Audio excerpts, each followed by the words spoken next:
The famous British philosopher Bertrand Russell states, "The more intense has been the religion of any period, and the more profound has been the dogmatic belief, the greater has been the cruelty, and the worse has been the state of affairs." Albert Einstein, scientist, states, "I cannot imagine a God who rewards and punishes the objects of his creation, whose purposes are modeled after our own. A God, in short, who is but a reflection of human frailty. Neither can I believe that the individual survives the death of his body, although feeble souls harbor such thoughts through fear or ridiculous egotism."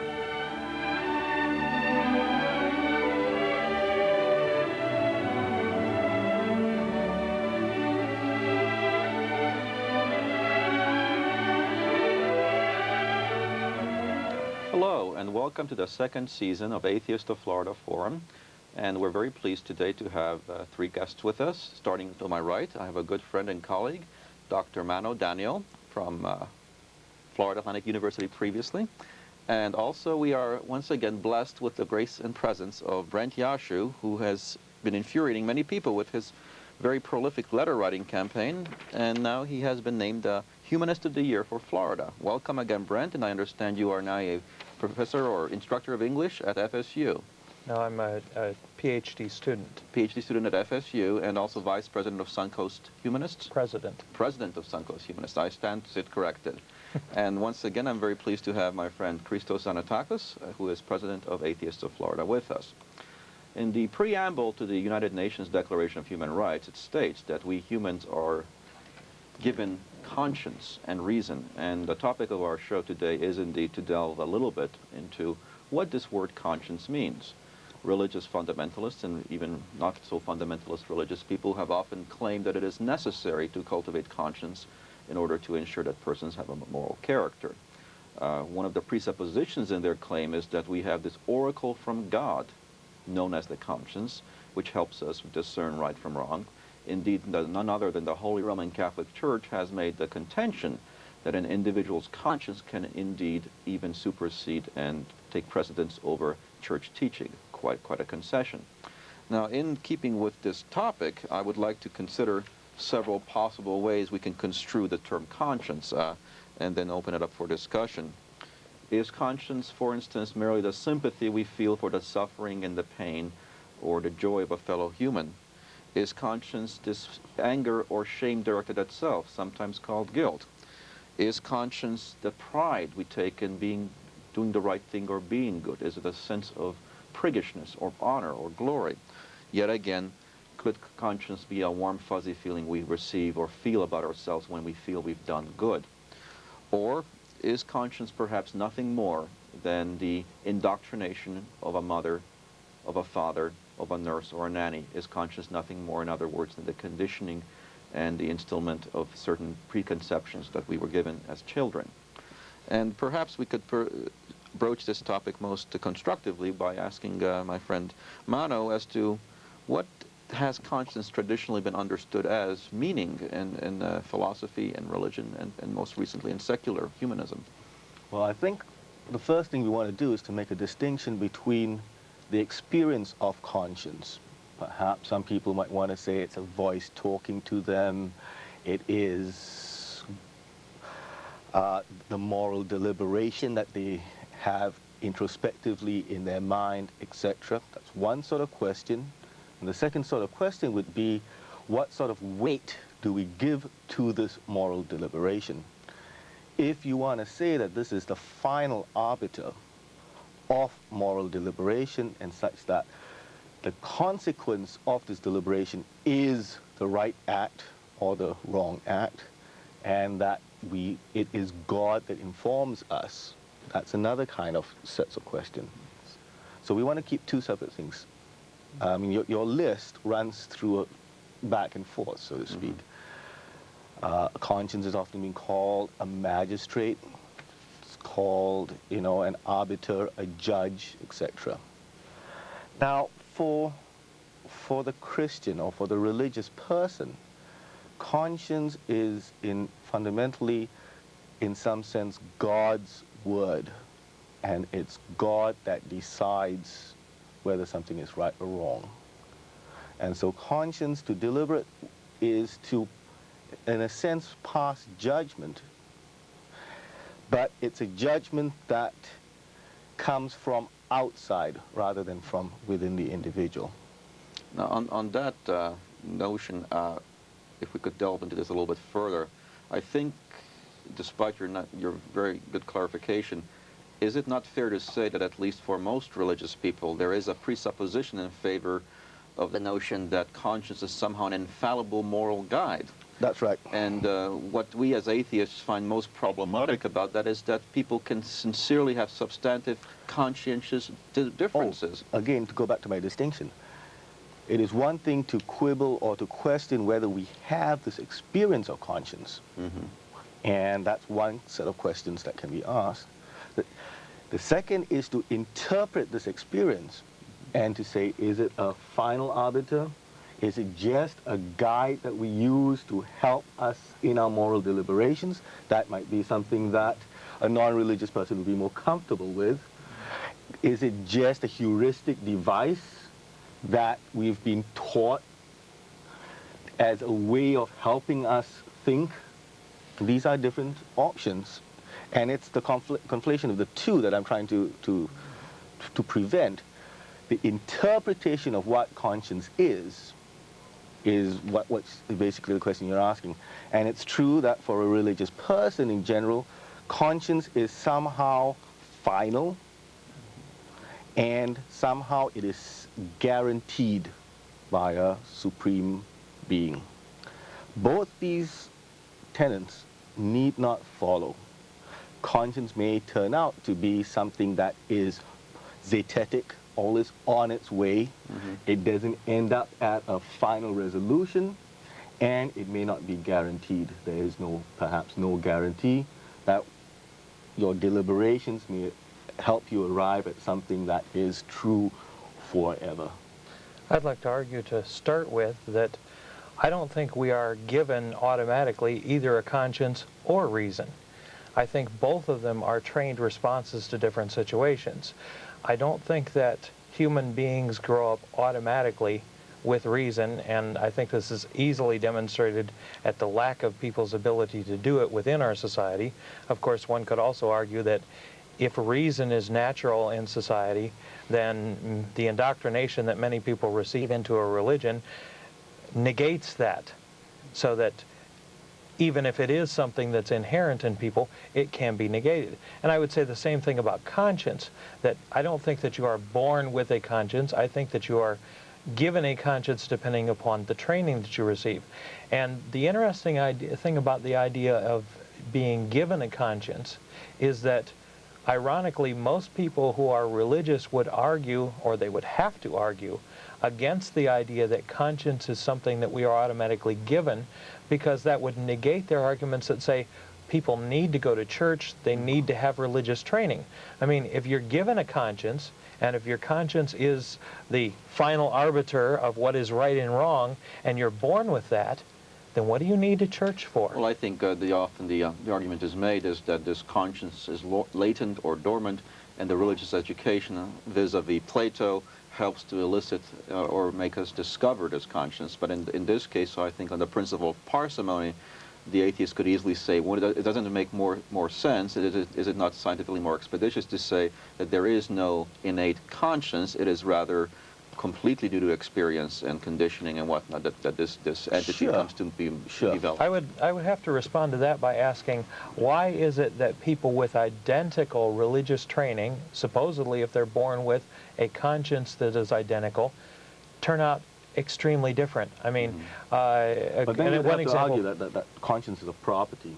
Well, it's exactly. A specific thing, and few people would want to argue that position, I would say. Well, I think many on the side of the religious would say that there is an absolute value that conscience should give you, an absolute that's in morality. That's saying that conscience is a thing, though. They can say that, that you work out the sum, so to speak, and the answer is always the same. But is it always the same? I mean, that would be the religious point of view, right? Yes. Look, for example, Catholic schooling. Now, there are Catholics that have turned out to be perfectly what I would consider normal, reasonable people in most areas of their life. Oh, there are. That are well-intentioned human beings, well-intentioned at least, and that would never consider something, say, like genocide. On the other hand, Adolf Hitler was brought up in religious schools. Adolf Hitler was a Catholic. Adolf Hitler signed in accordance with the Catholic, with the Vatican. Adolf Hitler was never excommunicated for the things that he did. If he received Catholic religious training with this same conscience that supposedly everybody else is, why did he turn out to be Hitler instead of the next pope? Or maybe there wasn't that much difference.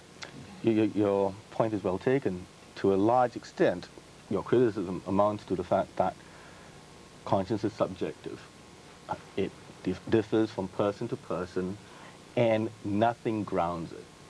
Nothing outside of a subjective opinion or judgment is expressed by saying, I consciously, or my conscience has made me say this. That's just a subjective opinion. For a religious person, that subjectivity is grounded somehow by God guaranteeing that somehow what I elicit is true and it's not simply subjective. But if you don't believe in God, and good reasons for not believing in God, then you've lost this guarantee. Then you're stuck with a simple subjectivity. But to raise another point, which I think is very important, is that it's always been unclear as to what is the source of conscience. I mean, you talked about the reason, and Bishop Butler, writing in about the 17th century, attributes it really to two sources. His account of conscience is paradoxical, and yet he's trying to argue for something that seems right. He calls it, in part, a sentiment of the understanding. It's part of the intellect, part of rationality, and yet it's also a perception of the heart. It's also emotive. Now, we've been brought up in a tradition, perhaps rightly, to think that these two things often don't go too well together. Emotion is not a cognitive tool. That's right. And when you start off with this bifurcation at the heart of a theory of conscience, you've got a real problem. If it's purely emotive, then there's no thinking involved. It is purely either God speaking through me or purely what I have absorbed from my culture and then are retransmitting back. Or conscience is a deliberation. It is a form of rationalization. Now what happens to the emotive part? What happens? Well, I think we can rightly suggest that, and perhaps that was what I was trying to illustrate, is that the very concept of conscience is a rather muddled concept. It means different subjective experiences to different people, and perhaps even different experiences at different times to the same person. Sometimes it's emotive, sometimes it's cognitive, sometimes it's a mixture of the two. Mm-hmm. I mean, but to go back to the point I was trying to start off with, nevertheless, there seems to be an experience of conscience. Whether you're an atheist or a religious person, there is something that we call moral deliberation, thinking about our conscience, talking to our conscience, etc. Yes, but the question is, as you stated, is there any substance to conscience? And apparently there is no substance to conscience. Now, living in the age of computers, I will say that conscience is nothing but a program that we are developing from infancy, from the data that we receive. Mm-hmm. And to prove that, of course, you can take an infant or a child and who does not have any concepts of bad or good. They go and they will terrorize a dog or a cat, or they will do things that they are repulsive to an adult. So the child does not have any conscience yet. And yet our president in a speech in a high school said, mentioned that... Not our president, you mean Bill Clinton, well, the United States Bill president. Clinton, well, he's our president, referring to soul, which is a very similar idea. An infant or a fetus, three months or younger, does not have a soul, because the soul is not entered yet. And the same thing with conscience. is something that we learn from infancy to adulthood and beyond. And to me, the most important thing is to point out that this conscience, or if we are going to develop a universal conscience to solve the problem that we have on our planet, we have to base this conscience or the program in our computer on human values. Yes, and I think that's why... And human understanding. Yes, and that's why I think I'm trying to work towards a distinction from a religious conception of conscience and move towards perhaps a moral conception of conscience. I'm not saying that the second, a moral conception of conscience, is successful, but it's been tried. Bishop Butler is a good example. Hannah Arendt might be another example in the 20th century. There are a number of other thinkers that have tried to take this up. Interestingly, there was a theologian philosopher in the 1940s by the name of Richard Niebuhr, who's got a very fascinating account of conscience. And let me just break it up very quickly. He talks about the experience of conscience as something that is done introspectively. It is done, so to speak, in our minds, but it is a moral dialogue. We talk with ourselves. We talk, so to speak, with an other. And we fight between myself and this I, that is the other, to come up with the right decision. Niebuhr speculates that this other is the internalization of societal norms, or what your nanny taught you, or your religious upbringing. And he makes a fascinating claim that was true in the 40s and perhaps still relevant today, that only in religious societies will you have this pronounced talk of conscience. This internalized other is this internalization of, he wanted to argue, a religious community. Now, Niebuhr tries something that's kind of cute for him, because he wants to say people mistake it. He wants to argue, being a religious person, he wants to rehabilitate conscience that has had a very bad name. He wants to say what people do is they bring, inculcate not God, but the religious institutions of the day. So, if they actually believed in the internalization of God, they might come up with a true conscience, but because they internalize the religious institutions of the day, which are often false, the conscience can't be relied on. Plus, there are so many different religions. That's right. That's right. And different consciences. Yeah. I mean, it's a nice trick. I mean, well, trick's a bad choice. I mean, it's a nice kind of distinction he's trying to fumble with. I have to ask, I have to think a couple of questions there. One is, I wonder where he has found non-religious societies to compare this to, because I don't know that one has existed. I mean, many of today's people call societies as having superstitions, but to a superstition as a religion is basically the same thing. Yeah. So where would he find something to compare it to? And I also have to wonder if maybe this internalization that he calls it of society's values isn't perhaps the idea of things that are not natural to the human being, fighting with ideas that are natural to the human being. He would call it a superego. He would call it in Freudian terminology, you know, that's the parent telling the child or the ego, stop, think about what you're doing. Well, if I may, I'd like to direct a question to Christos first. How does an atheist experience conscience?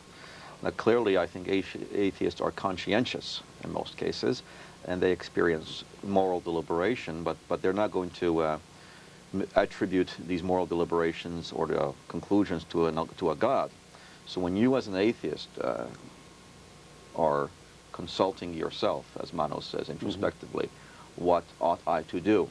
You know, of course, you're not going to look at the Bible or ask what would God want me to do. How do you deliberate as a conscientious atheist? Let's say, what's your experience of this phenomenon? Basically, as I said before, to me, conscience is nothing but a program that we develop from infancy, from our parents, and my conscience apparently came from the Christian teaching of my parents. I'm not arguing and I'm not denying that religious ideas bring morals or ethics, but the basis is false. What I'm saying is the same thing, what is bad or good. The principle of all religions is not to harm anybody else the same way that you don't want to be harmed by others. Okay, this is the basic idea. So I base all these ethics, in other words, on human rationale. Okay, by human rationale, are you saying that it's reason that deliberates, and you ask yourself what would be the reasonable thing to do in this case, and what would bring about the most or the least pain and the most pleasure to people in this case? The good to the whole humanity, because I see humanity as a whole. We are all one species. And not only we are only one species, I'm not referring to the Homo sapiens, I'm referring to life on our planet. Religion made the human, or the Homo sapien, something special. And then the story that you told us at the previous show about the Santeria trying to mutilate the dog is exactly because their conscience, based on their religious beliefs, does not see the mutilation of a dog or a goat or a chicken or whatever as something bad. Well, I think what I'd like to, if I can interject a comment, it seems to me that we as atheists are given a task in moral deliberation most people are not. Because once we reject a religious-based normative system of values, what we're given is the task of asking, if I feel guilty about something, ought I feel guilty? Now this came up as a question in one of my classes, and one of the women said, what if I feel guilty about doing something, but yet I don't think I should feel guilty about it? Specifically, she was referred to sexual activity, as you couldn't, if you couldn't guess. And my point was very simply this: keep doing it, because I can guarantee if you feel guilty about something, and you realize you ought not to feel guilty about something, in this case it was sexual activity, keep engaging in the activity repeatedly, and I can guarantee you will be desensitized, and eventually it will no longer cause you any guilt. One of the points I want to bring up is that I don't think that necessarily all religions, even in their concept of conscience, are necessarily positive. A lot of them are very xenophobic, for example. I mean, slavery was based on a religious concept that black people were not human. So religious conscience is very, very subjective as to when you talk about the good of the human race or the good of a particular part of the human race. It will reflect the prejudices and views of the religion. Of that society. I think the Mano wanted to make a point. The discussion's taking two separate tracks here. One is we started off with the idea that traditionally conscience is something very subjectivistic. Now, by introducing this notion of, when the Butler struggles and Ivor struggles with this notion of a moral dialogue, they're trying to introduce a notion of intersubjectivity here. It is just not me arbitrarily deciding. It is me taking on, so to speak, the opinions of my peers or my society and trying to struggle to come up with an answer. So there's one, if a subjectivistic account of conscience is going to be inadmissible, it need not preclude offhand an intersubjective account. It may be flawed, but it's not precluded. A religious version might want to argue that I don't even want to judge. I don't want to take the responsibility. I am merely a conduit for God. So it may be subjective, but don't blame me. Well, actually, that often it is like Khomeini ordered his followers to kill. Well, that often produces basically an abdication of responsibility. Right. Whereas someone can say, well, my conscience won't bother me, for example, if I kill an abortion clinic doctor because my conscience tells me that it's right because that person is killing babies according to their beliefs. And they don't feel responsible for doing anything wrong on at all. that note, I'd like to make a few closing comments. I think we hit the nail on the head with that. I would like to at least tacitly argue that it seems to me that the danger of presupposing that conscience is somehow an infallible oracle of what is right, which is what most religions seem to do, is it does lead precisely to the disastrous consequences where heinous atrocities are committed with, quote, a clear conscience. Whereas the atheistic or secular view of conscience allows you at least the option of, as Mano points out, an introspective, intersubjective dialogue where you ask yourself, ought I feel guilty about this? Ought I not feel guilty? And it provides you a form of inner compass. It gives you an inner compass, and not to delve into Kant too much, as you may know, I kind of respect Kant on this point. I think the nice thing about the atheistic view is it's more difficult, but it gives you moral autonomy. It's a self-legislating morality where you decide to do the right thing, not to please God, not to be a good person, not so your neighbors will think you're a good Christian, but because you are convinced that it's the right thing to do.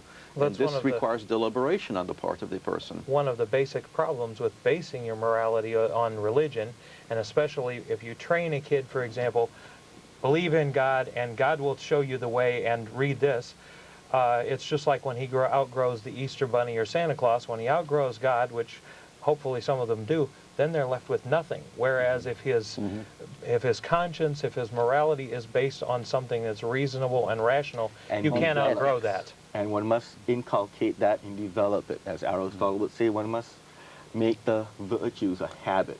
Absolutely. Well, we have to build, as I said before, a universal conscience or a set of ethics applying to the whole species.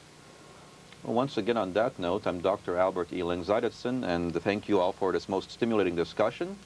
And we will bring this caption to a close by once again reminding you, if you'd like to receive our newsletter, Atheists of Florida newsletter, we would be most pleased to send it to you if you write to us at the address as shown at the concluding credits of this show. And thank you very much once again for being with us.